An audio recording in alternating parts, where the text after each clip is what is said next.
CMA.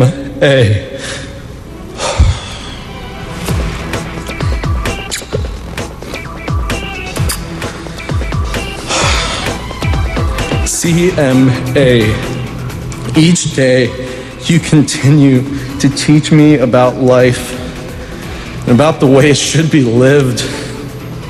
Each day, you give me the ability to be strong or to be weak. It's been so long since I've been able to see you.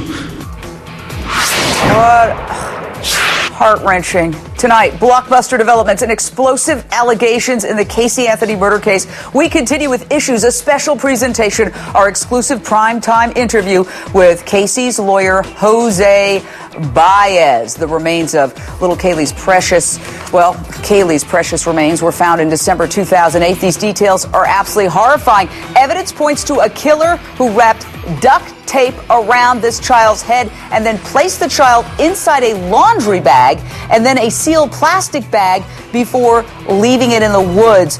Jose, I know that obviously you don't want to say anything that's going to hurt your client, so I'm asking you a lot of questions that you're not really going to answer. But I got to ask you this one. The tattoo. To have a daughter missing and to go get a tattoo after your daughter goes missing that says Bella Vita, the beautiful life in Italian. What the heck?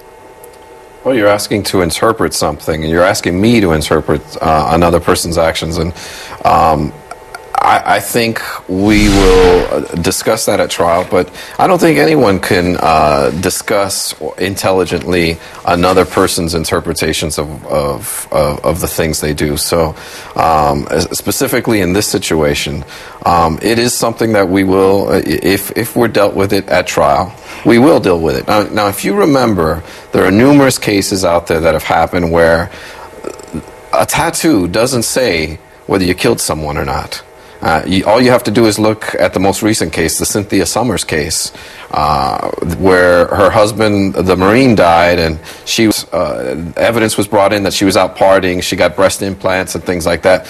Well, breast implants, tattoos, these are actions and things that people do. The reasons they do them, they're completely, who knows why they do and why people do what they do. How does, the thing I want to know from a psychological perspective is, how does Anthony deal with the knowledge that so many people are looking at these little behavior patterns and shaking their heads? How does she deal with that as a person? Well, that's something I have to ask her. Well, I can't ask her. She's behind bars. But you understand, I don't think it's appropriate for me to comment on how she feels or things, how she deals with certain things. It really isn't. You know, my job is to defend her in this case. I'm doing the best job that I can. But to actually go there and comment about how she's feeling, what she's thinking, and things like that, I think here's something that I think you can comment on. I think I just found it. Shocking evidence found in the area. This empty Gatorade bottle was found close to Kaylee's body.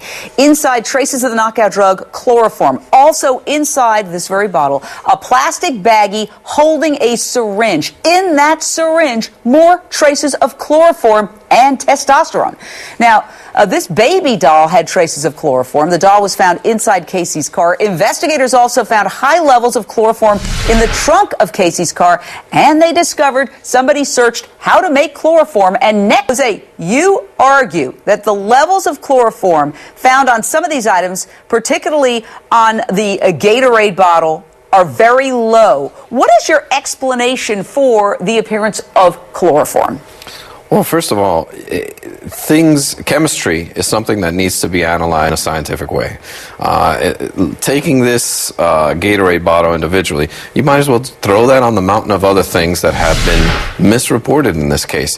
This level of chloroform didn't even make it into is that the levels of chloroform are 2,000 times less than what is required to actually put in an FBI. It doesn't meet the reporting standards, but yet it meets the news reporting standards, and that's a big, giant problem in this case.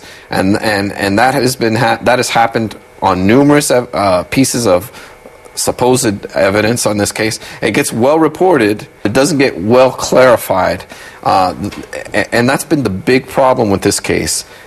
the saying, when it bleeds, it leads, isn't a saying because it rhymes. Yeah, but let's talk about the discovery, because we have been overwhelmed with these dumps of discovery, thousands of pages being delivered, and it makes your head spin. I mean, I don't know how you prepare a case with an infinite mountain of paper and trying to sort out all the details. Sure, we get the headlines. You know, the cadaver dogs hit on the trunk, and there was evidence of decomposition in the air samples. And I know that the defense team has said that they're going to question that scientific evidence, correct?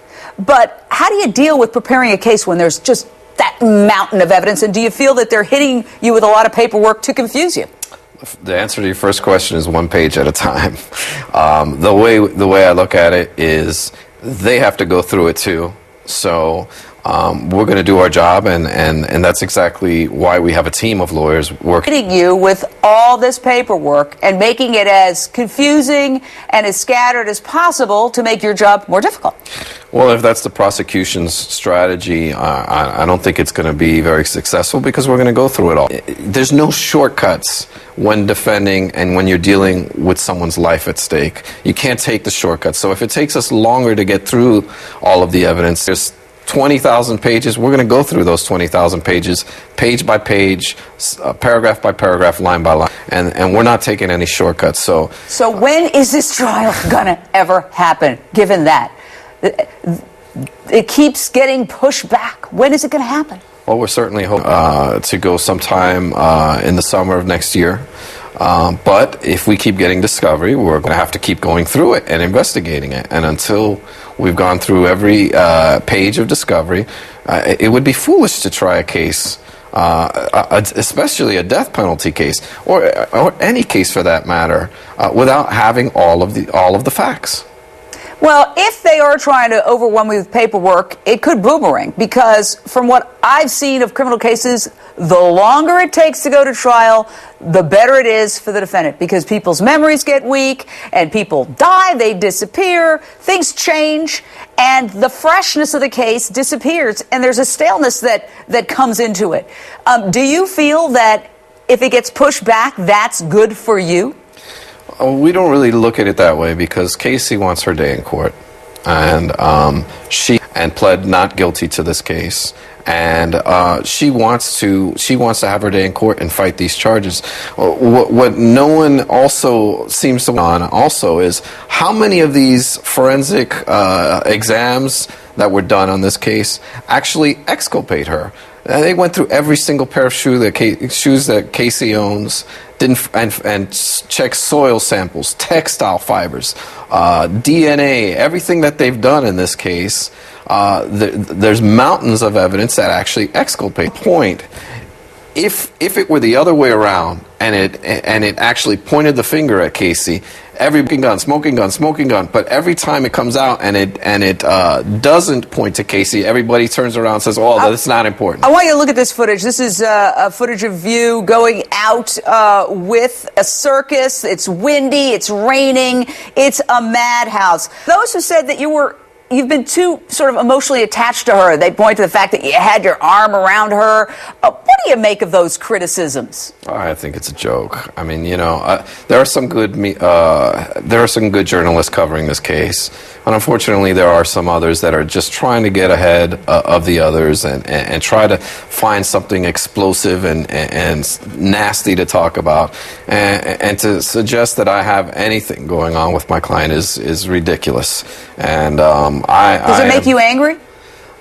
No, it just motivates me more and it opens my eyes that, you have to be careful. What disturbs me the most is that they're playing with someone's life here. And out of everything that happens in this case, everybody seems to be detached from the fact that they are trying to kill a person. And if you're going to try and kill a person in this country, at least you should have the presumption of innocence. And this type of foolishness shouldn't go on. Couple of quick questions. Sure. Do you think there's going to be cameras in the courtroom? Yes or no? I don't know. Do you want them? Yes or no? That's a decision that we're discussing, and it's not a decision that's been made yet, unfortunately. And my final question: will Casey take the stand? That's certainly something that a decision that gets made much later on in a case. It's definitely not something that we've made right now. Well, if that happens, I'm going to be down there in that courtroom watching. Front row seat, huh? All right, Jose, thank you for joining us. My pleasure. Thanks, Jane. Well, you've been listening to our very special guest tonight in this Issues special presentation. We are all over the Casey Anthony case. We're going to have more on the investigation and the defense team's strategy coming up. Analysis.